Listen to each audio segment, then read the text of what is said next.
Good evening, everyone, and welcome to All Things with Miata. We are here today with Mrs. Cheryl Stuppiello, and we just met just recently, and she is a lovely woman. I'm so happy to have her this evening with us, and I hope that you enjoy her as much as I do. Welcome to All Things with Miata. Thank you. It's nice to be here. Awesome. So, we're just going to start off. Just tell us a little bit about yourself. Well, I live in Virginia right now for the last 6 years. I'm originally from Long Island, New York. So living in Virginia is very, very different. I went through a bit of culture shock Mm. the first couple of years, but I think I've pretty much settled in now. I have three children. A furry child that I adopted. I rescued from the Humane Society. And I like to try new foods, go to restaurants, drink wine, and travel. That's awesome. Where's been your like favorite places to travel? I think my favorite place right now is France. Hmm. I haven't Yeah, been to I Europe at love all. So Yeah, I love Europe. Oh, you have to go. I have places for you. I will set you up, girl. yeah, that would be really, really fun. That'll be really fun. So just to let everyone know that Cheryl and I have spoken before and her life is really interesting. We have some things in common, right? So if you Hmm. could just tell me a little bit about like your uh I guess your occupation and like your passion for why you did what you did and like what you're doing now. Okay. Well, I think I've always had a passion for teaching ever since I was a little girl. I used to play school with my stuffed animals, then with my friends and my siblings. And I really couldn't picture myself being anything else. So it wasn't like really a decision because it was just part of me. Because my mother always said I was bossy and like to tell people how to do things. So I think that's a good prerequisite for being a teacher. Um, so I taught mostly small children, like 3 and 4 years old, which I loved because they're like little sponges. Yeah. And then I went on to teach in a private Christian school, and I taught second grade, third grade, and combined fifth and sixth grade. I've also done a lot of volunteer work with kids, teaching Sunday school, vacation Bible school, directing vacation Bible schools. So I've really been around kids all my life. I'm also the oldest of four. So I Mm, have that mothering and nurturing type of personality, just from being the oldest of four children. that's amazing. I applaud you for being with the little people. That's what I call, well, Thank you. yeah, little people. And I'm a fifth and sixth grade building now, and that's the youngest that I've been with, Hmm. and very different than middle school and high school students. So I Oh, applaud yeah. you because I can do my own. I don't know if I can do other people's. So I definitely think that that's a gift, and you really have Mm-hmm. to have the heart for it because one of the things they're always asking, why, which they should, Mm-hmm. but they touch a lot. Yeah. You just got to give them safe things to touch and keep them occupied singing and dancing and moving. Yeah, that's awesome. So, so you're an educator, right? Hmm. And of young children. What have where has that taken you? Um, like what's your like next journey? So after you said, okay, I'm not going to do that, what are some things that you've been involved in since? Well, really just this real estate journey is pretty new for me. I've only been in a couple of months. Just learning everything that I can learn and hoping to connect with like sub two people to help like with deals because right now I'm just in the gator. I'm Mm-hmm. hoping to also become a student in the sub two. but I wanted to get my feet wet in the gator first and just Hmm. kind of cause learn a little bit and get my feet wet because um I think sub two is just a lot. It, from what I hear and from what I understand, it's just a lot. And with my preschool brain, I figured I would just better off be put my toes in rather than like, jump in full force. But my husband and I have always talked about like owning another house, renting a house, having passive income. Hmm. We almost did it when my daughter was at college because she went to college in Virginia, which Okay. is part of the reason that we're in Virginia now. Mm. And we were like, oh, we should just like get a house and rent it to students, but we never really acted upon it. Okay. And I was, busy with my teaching career, and he was busy with his career working 10 or 12-hour days. So we really didn't have the time and the Mm. energy to invest in learning about it. And, so we never really did anything. So, but now, is the season and the time in our Mm. life where we have the time and the energy to, invest so that we can invest in real estate. Amazing. Why real estate? I mean, there's so many Well, different things that you can invest in. Why did you and your husband choose real estate as your choice?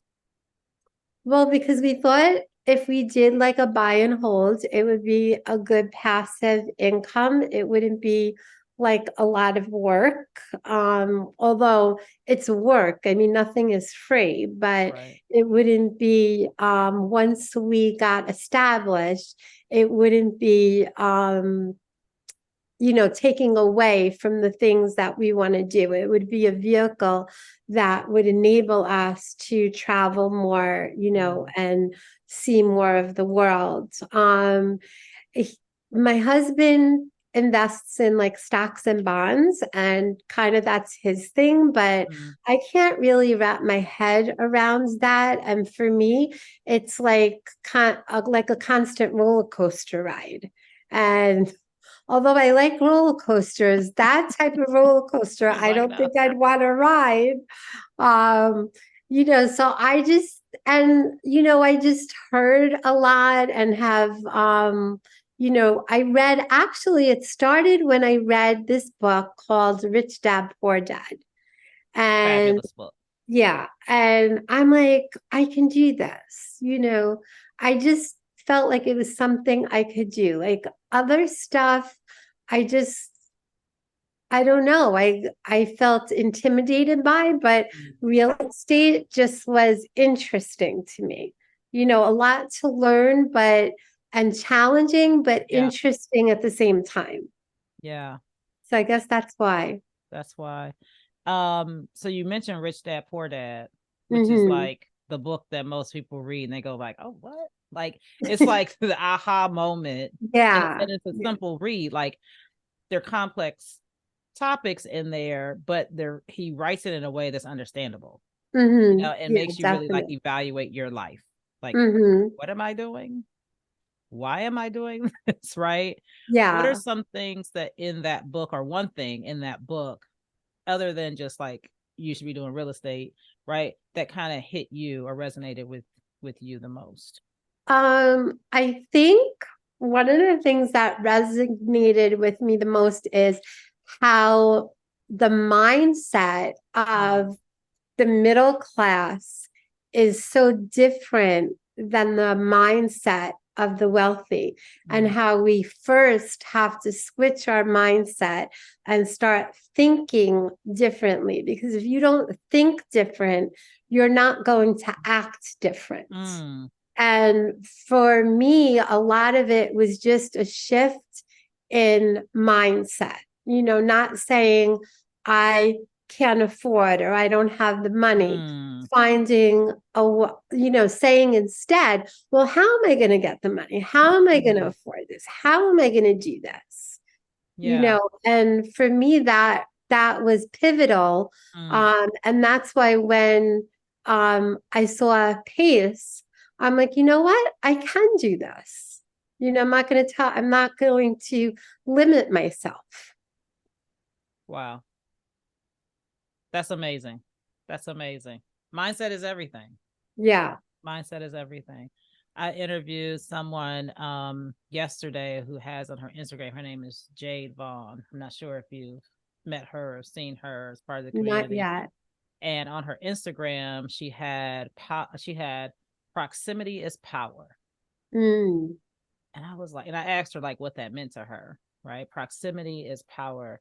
And it came to my mind when you were just talking about mindset and thinking about the mindset of middle class, which I definitely grew up middle class and then, in middle class and as far as like income, Hmm. um, but the proximity of power came to me just now because she was talking about the people that you interact with, Hmm. the people that are around you that are in your circle, Right. that you listen to, that you allow to be in your circle. Let me say that because we're old enough to have like people don't have to be in our circle. You know what I mean? Hmm. The people in your circle can influence you.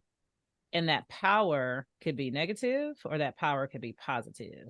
And so Hmm. when you talked about the mindset of the middle class compared to the mindset of the wealthy class, it's like they're the people who wealthy people are around just fuel that power. You know Right. what I mean? And if Hmm. we stay around, I'll say myself, like, around people who are middle class, that's where you're going to stay. We have to Right. surround ourselves with people who have different mindsets, people who have not just money, right? Because there are Right. people who have lots of money, right? But it's really Hmm. about the mindset that we're looking for. And it's not about like chasing the money because the money's going to come. I believe that. Right. But Right. it's more about the mindset of how you do that and also doing that in an ethical way, in a way that you're giving back and all that kind of stuff. So Hmm. that's what kind of resonated with me with that proximity of power. And like how what we're doing now is we're not in proximity and we're in totally different places. I'm in Ohio, you're in Virginia, but this connection and talking with each other of people who have a different mindset than maybe we had before or just sharpen our mindset is Hmm. important, Yeah, definitely. you know? So that made me think about that. You use the word limitless, or Mhm. that there is no limit to what you can do. And Right. I know that you're reading a book named Limitless, I right? am. Can you tell us a little bit about that? Well, Jim Quick the author had a brain injury when he was younger, and he couldn't learn how to read in kindergarten, and he felt stupid, and his teacher even called him the boy with the broken brain. So he had a really, really rough start. Right. But he had overcome a lot of obstacles in his life. I haven't finished the book. I'm only in like a couple of chapters. Um, but he wrote this book to help other people realize that even physically, their brain is constantly making new connections, that you Mm, can continually learn. We used to think that our brain just was able to grow to a certain point, and then there really wasn't much hope after a certain mm, age.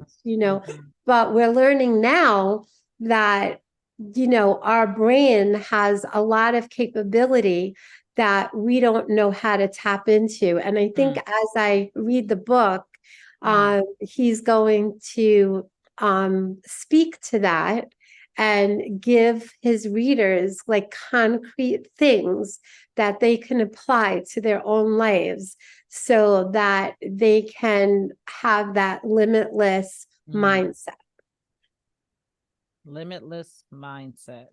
So is there like a piece, one little nugget in the first few chapters or first few pages that you've read that really like hit you like, oh my goodness, that's good. Well, one of the things that he said, because I'm always multitasking and doing 500 things at once, especially being a teacher, you have to do that, Right, right? right. Um, And one of the things that I'm trying to do is just to slow down because he Mm, said it's better to do one thing at a time and do it well than multitask because you think you're doing it well, mm, but you're really not, and that will help me in my like everyday life as well as in my venture with real estate.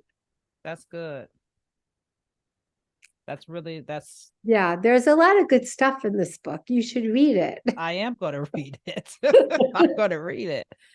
Then we can have a That's good. podcast about the book. Yeah, we're just gonna keep reading books and telling people about, Yeah, different things. see? The multitasking. I remember years ago people say that women can multitask and men don't, you Mm-hmm. know. And I think as a mother especially, it's like, okay, we got to do this and we got to do this, and there's all these things on the stove at one time, the literal Mm-hmm. stove, like, and then the figurative stove all the time. Right. But what you just said about focusing on one thing and doing it well is really important.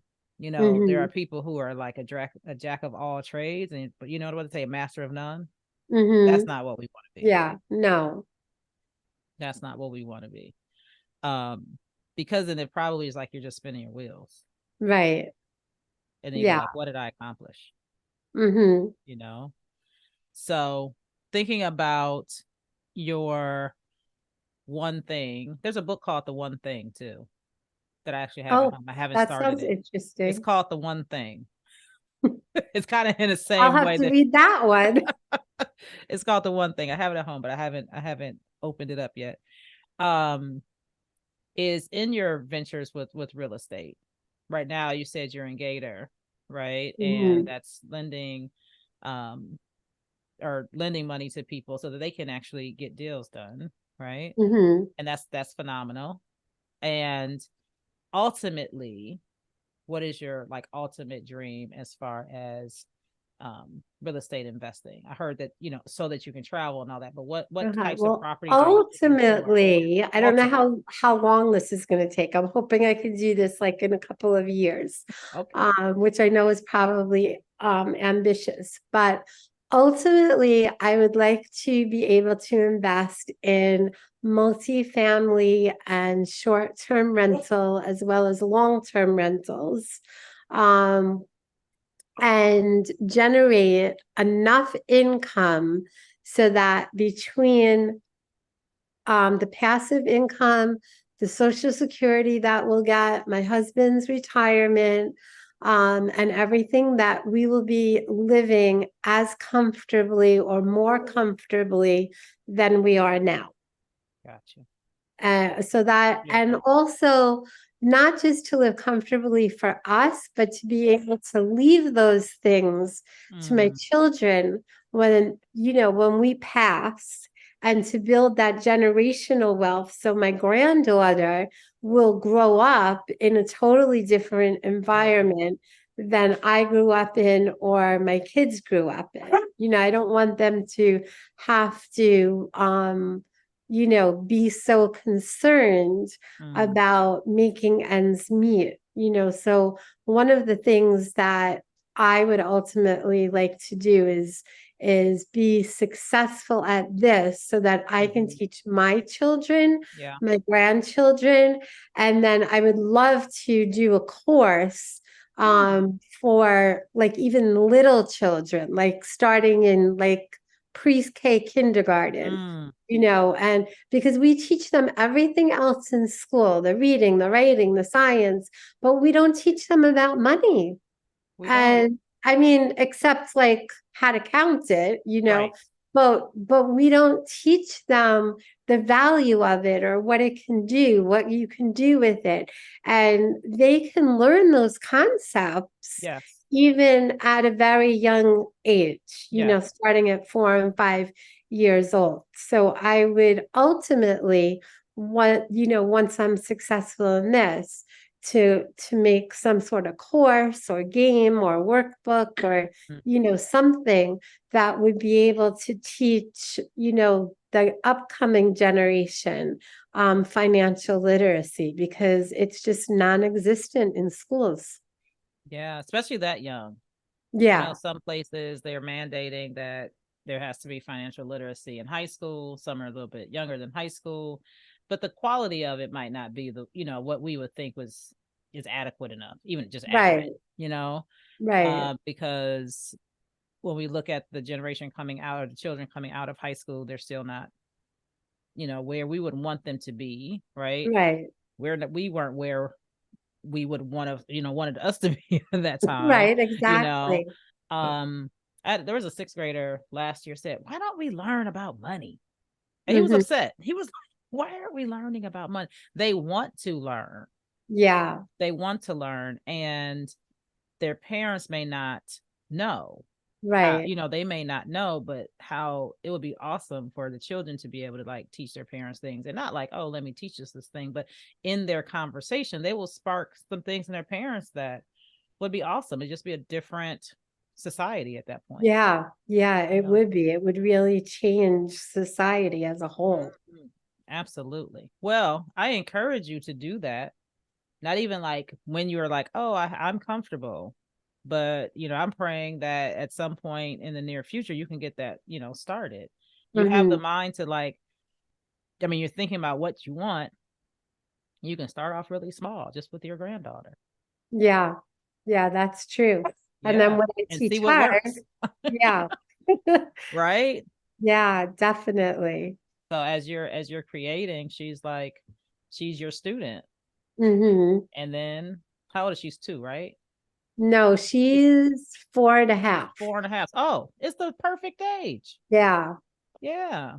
And then she's like your proof of concept, yeah, maybe. that's true. Well, you she's like know? a little business. Uh-oh, we got off for a second. Put it on Facebook, Oh, wait a and minute. You froze. people, We froze for a second. So let's go back to your grand. You said you started off with like something about you, a little businesswoman. Is that what you said? yeah, Okay, she, so start right there. wait, can I let her out, please? Oh The yeah, door. yeah. Hold on. All right, you're a pain in the neck. Come over here. You want to go out? Come on, go. Oh, I am so sorry. Okay, It's okay. so my granddaughter is a little businesswoman because she decided to have a lemonade stand, and her mother put it on Facebook, and Mm, people actually drove to see her, to come visit her lemonade stands, yeah. and she made money. And her mom, I think, just saved it in her piggy bank. But how cool would that Mm, have been if her mother said, okay, we're going to save some, we're going to give some, and then we're yes. going to invest Best. some, and maybe bought her, you know, um, a, something that she could invest in, even if it was, like a share of Disney or Right. something, Right. Right. Well, So, you can plant that seed. yeah, well, we might this Christmas, she might get, a share of Disney stock There for you her, go. for There you part of go. her Christmas present. That'll be awesome. Starting young. Yeah, You know? because she's been to Disney. It's something that she can be excited about. I could get her like a little Disney figurine, or Mhm. dress up costume to go with it, because Mhm. she's only gonna be 5 at that time. So you gotta, meet them where they're at, Right. and maybe print out like a certificate that you own part of Disney, you know. It would make her feel important.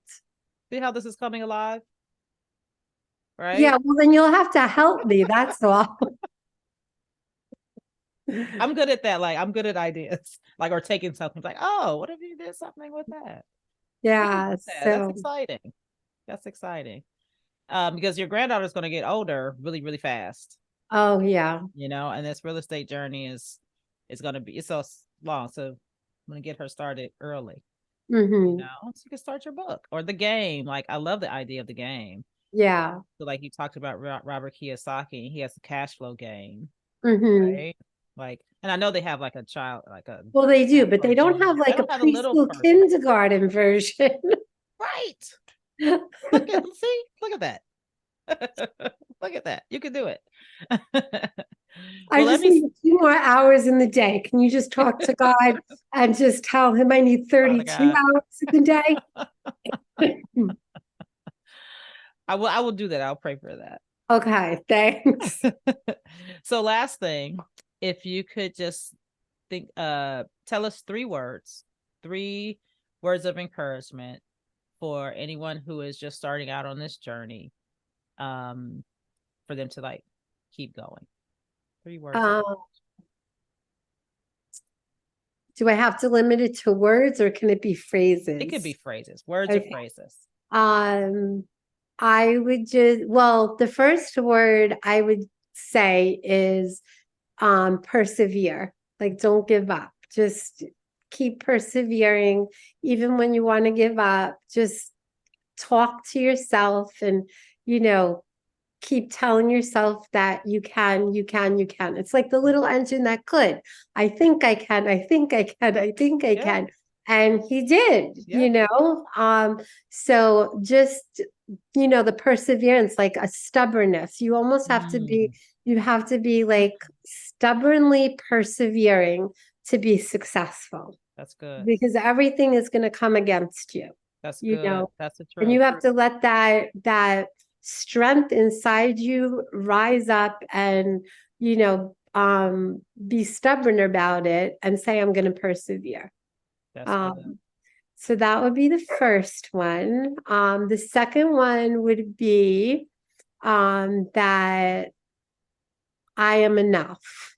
Oh, That I am enough because we as humans have a tendency, and I do it myself all the time, to look at other people and say, well, mm, they speak better, they look better, mm, they, you know, do this better, they, you know, had a better start, they know mm, better people, they have better mm, connections. And you know what? mm, That might be true. That might be true, but that doesn't mean that you are not enough. mm. That gave me chills. Oh, That's good. you That's know, I good. mean, you are enough, Amen. you know? I mean, God made each one of us unique, Mm, and he didn't want carbon copies, you know? So you have to take your individuality, embrace it, and say, I am enough. See, I'm you talking preaching, to girl. myself. Yeah, I'm preaching to myself right now too.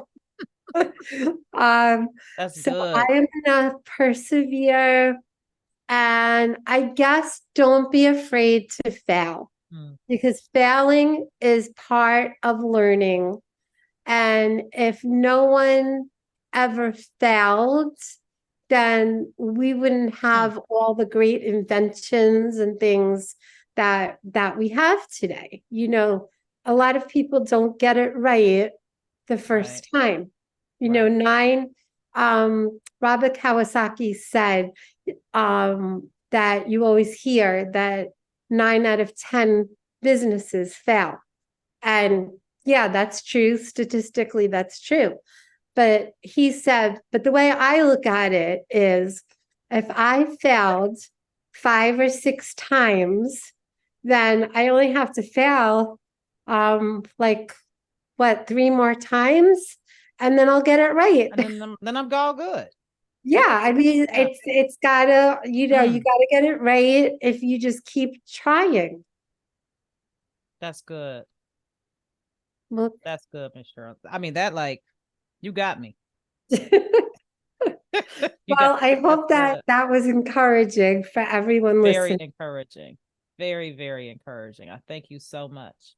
I Well, thank you thank so much. you. It has been a pleasure, pleasure, pleasure meeting you and talking with you and hearing your story and your encouraging words.